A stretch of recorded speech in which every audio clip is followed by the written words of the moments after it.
arzimagan oddiygina filtr, lekin to'laqonli propan sistemangizni ishdan chiqarishi mumkin. Orasidagi farq 40 ming so'm. O'ng qo'limda original filtr biz ishlatadiganimiz 50 ming so'm turadi. Chap qo'limda bo'lsa, ba'zi bir qo'sh tirnoq ichidagi tadbirkorlar olib kelib, original logotip yopishtirib sotayotgan poddelka filtri.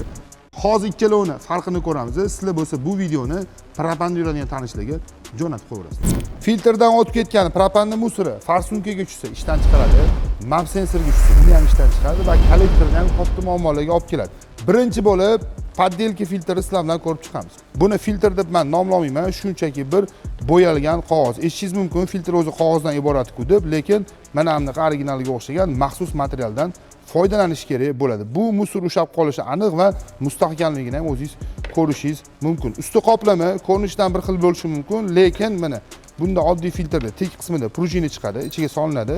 Bu filtr buni ustiga qo'yiladi, obratga bo'lib va krishkasi mana bunaqa tarzda yopiladi. Krishka yopilgandan keyin hech qanaqa germetichniy narsasi bo'lmaydi va yengi qo'yganingizda ham davleniyaning hisobiga utechka chiqarish, hid chiqarish ehtimoli juda katta bo'ladi. Balkim sizning mashinangiz shuning uchun hid chiqib yurgan bo'lishi mumkin. Originalda bo'lsa, shunday mana boyagi filtr ichiga solinadi va o'rta qismida mana bunaqa maxsus o'zini salnigi bo'ladi. Shu salnik juda ham katta vazifani bajaradi. Ya'ni mana bunaqasi germetichniy qilib bemalol ushlab turadi. Filtr olayotgan paytingiz Yevropa gaznikini aniqlab olishingiz uchun originalda ichki tomonga bukilib, krishkasi boshqacha bo'ladi. Poddelkasida bo'lsa, ko'ryapsizmi?